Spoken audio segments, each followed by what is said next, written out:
2024-এর কাঁথি লোকসভা কেন্দ্রের ভোট আগামী 25শে মে।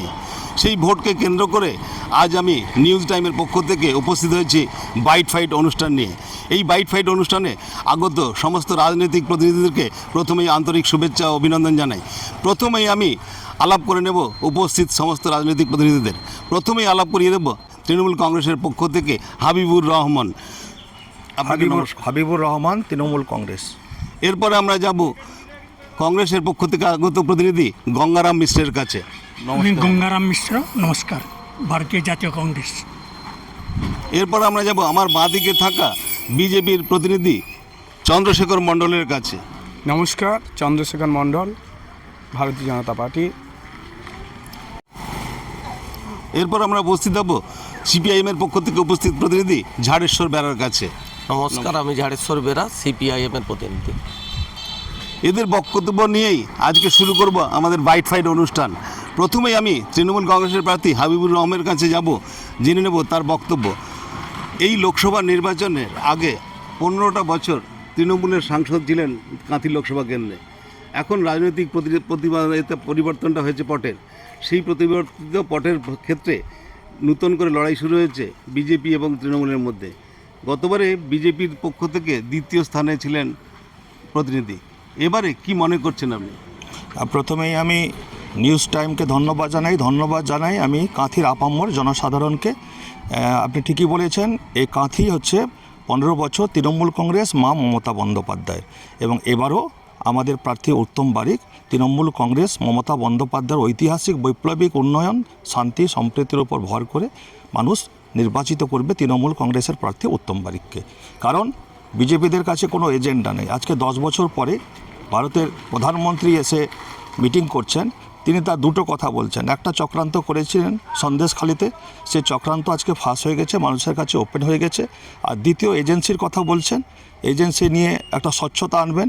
কিন্তু যাদেরকে নিয়ে বলছেন সেই আপনারা দেখছেন হেমন্ত বিশ্ব শর্মা, সেই প্রফুল্ল প্যাটেল, সেই অজিত পাওয়ার, সেই অশোক চবন, এবং একদম চোখের সামনে শুভেন্দু অধিকারী, যাদেরকে নারদায় টাকা দিতে দেখা গেছে, যাদেরকে সিবিআই দুবার জেরা করেছে সারদাতে, তাদেরকে নিয়ে ঘুরে তিনি স্বচ্ছতা আনতে চাইছেন। সুতরাং ভারতবর্ষের মানুষ, আমাদের পশ্চিমবঙ্গের মানুষ এবং পূর্ব মেদিনীপুর জেলার মানুষ আজকে সবাই বুঝে গেছে যে বিজেপির কাছে এজেন্ডা কিছু নেই, তারা আজকে বিভ্রান্ত। আজকে সেই মমতা বন্দ্যোপাধ্যায়ের উপর আস্থা রেখে কাঁথির মানুষও একইভাবে মমতা বন্দ্যোপাধ্যায়ের প্রার্থী, অভিষেক বন্দ্যোপাধ্যায়ের প্রার্থী উত্তম বারিককে নির্বাচিত করবে। 15 বছরের সাংসদ শিশির অধিকারী এবারে বিজেপিতে এসেছেন, তার ছেলেই ছোট পুত্র এবারে দাঁড়িয়েছেন বিজেপির পক্ষে। কতটা লড়াই হবে বিজেপির সঙ্গে? না, আজকে অধিকারীদের গ্রহণযোগ্যতা নষ্ট হয়ে গেছে শুভেন্দু অধিকারীর জন্য। এবং শিশির অধিকারীর কথা বলছেন, তিনি তৃণমূলের সাংসদ ছিলেন, তিনি এখনও তৃণমূলের সাংসদ আছেন, কিন্তু তৃণমূলকে এখন গালাগাল করছেন। মানুষ দেখতে পেয়েছে, ছেলে 3 বছর আগে চলে গেছে, তার কিছুই করতে পারেনি এই পূর্ব মেদিনীপুরের জন্য, এই জেলার জন্য। আবার শিশির অধিকারী তার নিজের পেনশনটাকে ঠিক রাখলেন, দিয়ে এখন পেনশনটা পুরো ফুল পেনশনটা পেয়ে যাওয়ার পরে এখন তিনি আবার বড় কথা বলছেন। মানুষ দেখতে পাচ্ছে, যদি এত ভালো, এত সততা ছিল, এত নিষ্ঠা ছিল, এত আদর্শ বোধ ছিল, তাহলে আগে চলে গেলেন না কেন? সুতরাং আজকে এরা যে কোনোদিন কোনো রাজনীতি করে না, এরা পলিটিক্যাল ব্যবসায়ী। একদম কংগ্রেসের আমল থেকে, তার আগে পিএসইউ, প্রজা সোশ্যালিস্ট পার্টি থেকে মানুষ এগুলো দেখছে, আর দেখে মানুষ এগুলো বুঝে গেছে যে অধিকারী বলে কিছু নাই, অধিকারী চ্যাপ্টার ক্লোজ হয়ে গেছে। ধন্যবাদ অনেক। এরপরে আমরা আসবো বিজেপির যিনি প্রতিনিধি এসছেন তার কাছে জেনে নেব এবারের যে লড়াই, সেটা মূলত হচ্ছে সিপিএম এবং তৃণমূলের সঙ্গে ত্রিমুখী লড়াই হচ্ছে। সিপিএমের এখানে প্রার্থী দেয়নি, জোট প্রার্থী দিয়েছেন তারা কংগ্রেসের পক্ষ থেকে, এবং তাকে সাপোর্ট করছেন সিপিএম। এক্ষেত্রে লড়াই কতটা জোরদার হবে? প্রথমেই বলি, আমি নিউজ টাইমকে ধন্যবাদ জানাচ্ছি এবং সংগ্রামী জাতীয়তাবাদী সমগ্র কাঁথিবাসীকে আমি শুভেচ্ছা অভিনন্দন জ্ঞাপন করছি। ত্রিমুখী লড়াইয়ের বিষয় নেই এখানে কোনোভাবেই, কারণ শেষ 3টি নির্বাচন নিশ্চিত করছে যে প্রথম বিজেপি, পরের যে দ্বিতীয় বা তৃতীয় স্থানের ক্ষেত্রে তারা লড়াই করুক। নিশ্চিতভাবে শাসক দল তৃণমূল কংগ্রেস তারা দ্বিতীয় স্থানের জন্য ব্যবধান কমিয়ে কত নম্বরে দ্বিতীয় স্থান, কত ব্যবধানে দ্বিতীয় স্থান হবে তার জন্য তারা লড়াই করছেন, সেজন্য তাদের শুভেচ্ছা। মানুষের কাছে কি নিয়ে যাচ্ছেন, কি প্রতিশ্রুতি দিচ্ছেন বা কি বলছেন মানুষকে? আমরা মানুষের কাছে এটা দেশ নির্মাণের লড়াই, দেশ সুরক্ষিত রাখার লড়াই। এ নির্বাচন ভারতকে জগৎসভায় শ্রেষ্ঠ আসন দেওয়ার লড়াই। ভারতীয় জনতা পার্টি এই নির্বাচন দেশের উন্নয়নের নিরিখে লড়াই করছে। আমরা বিগত 10 বছরে যা করেছি, 370 ধারা রদ করেছি। আমরা আমাদের যা যা ম্যানিফেস্টো ছিল, সমস্ত ম্যানিফেস্টোতে যে উল্লেখ করেছিলাম আমরা সমস্ত কিছু পূরণ করেছি। জনহিতকর কাজ করেছি, 3 তালাক আমরা রদ করেছি। আমরা সন্ত্রাসবাদকে নিকেশ করেছি। পাকিস্তানকে চোখে চোখ রেখে পাকিস্তানের উগ্রপন্থাকে আমরা ধ্বংস করেছি। চীনের যে আগ্রাসন তাকে আমরা রুখে দিয়েছি এবং ইকোনমিকের দিক থেকে ভারতবর্ষকে 5ম থেকে 3য় স্থানে আমরা তুলে এনেছি। তারপরে আমরা যেটা করতে চাইছি, অভিন্ন দেওয়ানি নীতি, সারা দেশে একই নিয়ম চলবে। আমরা জনহিতকর কাজ করেছি। কোভিডের সময় থেকে ফ্রিতে ভ্যাকসিন দিয়েছি। আমরা কোভিডের সময় থেকে 80 কোটি ভারতবাসীকে বিনা পয়সায় রেশন দিয়েছি। যদিও এখানকার ছাপ্পা শ্রী দিদিমণি তার নাম চেঞ্জ করেছেন, সবগুলো প্রকল্পেরই নাম চেঞ্জ করেছেন। আমরা 90 ইউনিট বিদ্যুৎ বিনে পয়সায় দেওয়ার প্রতিশ্রুতি দিয়ে মানুষের কাছে যাচ্ছি। আমরা নারীর ক্ষমতায়ন নয়, নারীর দ্বারা ক্ষমতায়ন মোদিজি বলেছেন। 30% নারীদের জন্য লোকসভাতে সংরক্ষণের কথা বলেছি। লাখপতি দিদি, 3 কোটি লাখপতি দিদি বানানোর কথা বলেছি। এবং সামগ্রিকভাবে ভারতবর্ষের সামাজিক, অর্থনৈতিক এবং প্রতিরক্ষা ক্ষেত্রে সামগ্রিক উন্নয়ন যা মানুষ 10 বছরে দেখেছেন, বিশ্বাস করেছেন, সেটা আগামী 25 বছর ভারতবর্ষকে এগিয়ে নিয়ে যাওয়ার প্রতিশ্রুতি নিয়েই এবং সেই প্রতিজ্ঞা নিয়ে ভারতীয় জনতা পার্টি লোকসভা নির্বাচনে লড়াই করছে। ধন্যবাদ আপনাকে। এতক্ষণ আমরা শুনলাম বিজেপি এবং তৃণমূলের পক্ষে যারা এসেছেন তাদের বক্তব্য। এরপরে এখানে জোট প্রার্থী হিসাবে কংগ্রেসের পক্ষ থেকে দাঁড়িয়েছেন প্রার্থী, সেই কংগ্রেসের প্রতিনিধি এসেছেন এখানে, তার কাছে জেনে যাব তাদের লড়াইটা কতখানি কঠিন হবে এবারে। আমি ভারতীয় জাতীয় কংগ্রেসের পক্ষে গঙ্গারাম মিশ্র। প্রথমে আমি নিউজ টাইমকে আমার ধন্যবাদ জানাচ্ছি। এই যে অষ্টাদশ লোকসভা নির্বাচন, এই নির্বাচন বিগত 17টি লোকসভা নির্বাচন থেকে সম্পূর্ণ আলাদা। এগুলো দেশের স্থানীয় সমস্যা, বিভিন্ন জায়গায় যে সমস্যাগুলো আছে সেগুলোর ঊর্ধ্বে এই নির্বাচন আগামী দিনে ভারতবর্ষের সংবিধানের অবস্থা কী হবে, এই সংবিধানের এই রূপ থাকবে কি না, এবং ভারতবর্ষের গণতান্ত্রিক যে ব্যবস্থা সেই ব্যবস্থাটা থাকবে কি না, সেটাই মূল কথা। এই নির্বাচনে সেটাই মূল ইস্যু। যে বিগত 10 বছরে আমরা যেভাবে দেখেছি, ভারতীয় যে গণতান্ত্রিক কাঠামো আছে, গণতান্ত্রিক যে সংস্থাগুলো আছে, একে একে সেই সংস্থাগুলোকে প্যারালাইজড করে দেওয়া হচ্ছে। গণতান্ত্রিক ব্যবস্থাটাকে সম্পূর্ণ ধ্বংস করে দেওয়া হচ্ছে।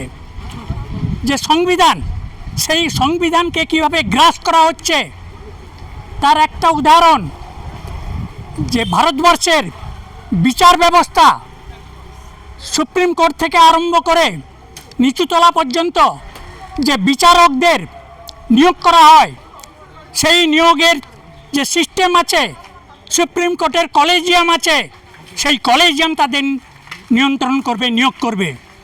কিন্তু বর্তমান কেন্দ্রীয় সরকার সেই ব্যবস্থাটাকে উচ্ছেদ করে দেওয়ার চেষ্টা করছে। তারা চাইছে যে বিচারক নিয়োগ করবে সরকার, অর্থাৎ সরকার মানে সেখানে দলীয় ব্যবস্থা থেকে যায়, দলীয় হস্তক্ষেপের সুযোগ থেকে যায়। এইভাবে বিচার ব্যবস্থাটাকে রাজনৈতিক করার জন্য এক অপচেষ্টা শুরু হয়েছে। এবং যে উনি যে বলছেন যে আমরা 370টা আমাদের চাই এবং জোট মিলিয়ে এনডিএ মিলিয়ে 400টি আসন, কেন তিনি এককভাবে বিজেপি 370টি আসন চাইছে? 370 দ্বারা বিলোপ করেছে বলে না, 370 এই কারণে চাইছেন যে ভারতবর্ষের লোকসভার আসন, লোকসভার নিম্নকক্ষের আসন 543টা, সেখানে 2/3 আসন পেতে হলে 362টা আসন দরকার। 362 জায়গায় তিনি বলছেন যে এককভাবে বিজেপির 370 চাই। কেন 370 চাই? এই সংবিধানের খোলনলচকে বদলে দেওয়ার জন্য 2/3 আসন তার দরকার। তাই 2/3 মানে 543-এর 2/3 হচ্ছে 362। তাই তিনি বলেছেন যে এককভাবে 370টি চাই। তাই ভারতবর্ষের মানুষ আমরা বুঝতে পারছি যে সংবিধানকে কোন পর্যায়ে উনি নিয়ে যেতে চাইছেন। বলছেন এক দেশ এক নির্বাচন, সংবিধান সে কথা বলেনি। একসঙ্গে যদি নির্বাচন হয়, বর্তমান 28টা রাজ্য এবং কেন্দ্রীয় সরকার নির্বাচন হলে যদি মাঝখানে কোনো রাজ্য সরকার পড়ে যায়, সংখ্যালঘু হয়ে যায়, তাহলে কি হবে? 4 বছর কি অপেক্ষা করবে? 4 বছর তো রাষ্ট্রপতি শাসনের কোনো সংস্থান নেই, তখন কি হবে? যদি একের পর এক রাজ্য সরকার এইভাবে মাঝখানে যদি সংখ্যাগরিষ্ঠতার অভাবে সেই সমস্ত রাজ্য সরকারের পতন ঘটে, তখন কি হবে? অতএব এই অবাস্তব চিন্তাধারা নিজের দলের লোককে দিয়ে একটা কমিটি করে তাকে দিয়ে বলানোর চেষ্টা হচ্ছে যে না, এক দেশ এক নির্বাচন হবে। কিভাবে সংবিধানকে ধ্বংস করছে আর ভারতীয় অর্থনীতিকে কিভাবে ধ্বংস করেছে। একটা কথা বলি, কিছুদিন আগে ওয়ার্ল্ড ইকোনমিক ফোরাম দাভোসে সুইজারল্যান্ডের অনুষ্ঠিত হয়েছিল সম্মেলন। সেই সম্মেলনে মার্কিন ধনকুবের জর্জ সোরস বলেছিল যে ভারতবর্ষের প্রধানমন্ত্রী নরেন্দ্র মোদী ভারতবর্ষের অর্থনীতিকে ধ্বংস করেছে, তার প্রভাব সারা বিশ্বে পড়ছে, তার প্রভাবে সারা বিশ্বে আবার মন্দা নেমে আসছে।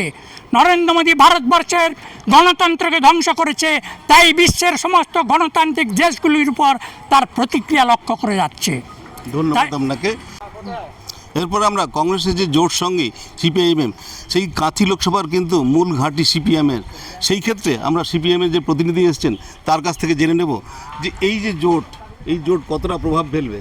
আচ্ছা, প্রথমেই আপনাদের নিউজ টাইমের চ্যানেলের মধ্য দিয়ে কাঁথি লোকসভা কেন্দ্রের সমস্ত ভোটারবৃন্দ এবং সাধারণ নাগরিক সবাইকে আমার ব্যক্তিগত পক্ষ থেকে এবং আমাদের দল ভারতের কমিউনিস্ট পার্টি মার্ক্সবাদীর পক্ষ থেকে সংগ্রামী অভিনন্দন জানাচ্ছি। আপনি যে প্রশ্ন রাখলেন, এই জোট কতটা কার্যকরী হবে, কাঁথি লোকসভা কেন্দ্র ইতিপূর্বে বরাবরই বামেদের শক্ত ঘাঁটি ছিল। আজকে যে কংগ্রেস, তৃণমূল কংগ্রেস এবং বিজেপি একে অপরের বিরুদ্ধে বিষোদ্গার করছেন, এরা মুদ্রা রেপিড আর ওপিড। আজকে যে দুটো দলের প্রার্থী দাঁড়িয়েছেন, এরা একটা দলেই ছিলেন একটা সময়। আজ 2 বছর আগে দেখলে একটা তৃণমূল কংগ্রেসেরই এরা সৈনিক ছিলেন। আজকে নিজেদের চাওয়া পাওয়ার প্রশ্নে দল পরিবর্তন করেছে, ফুল বদলেছেন। আর আমরা এই নির্বাচনে ফল বদলাতে চাই এবং কাঁথির মানুষ তার জন্য তৈরি আছেন।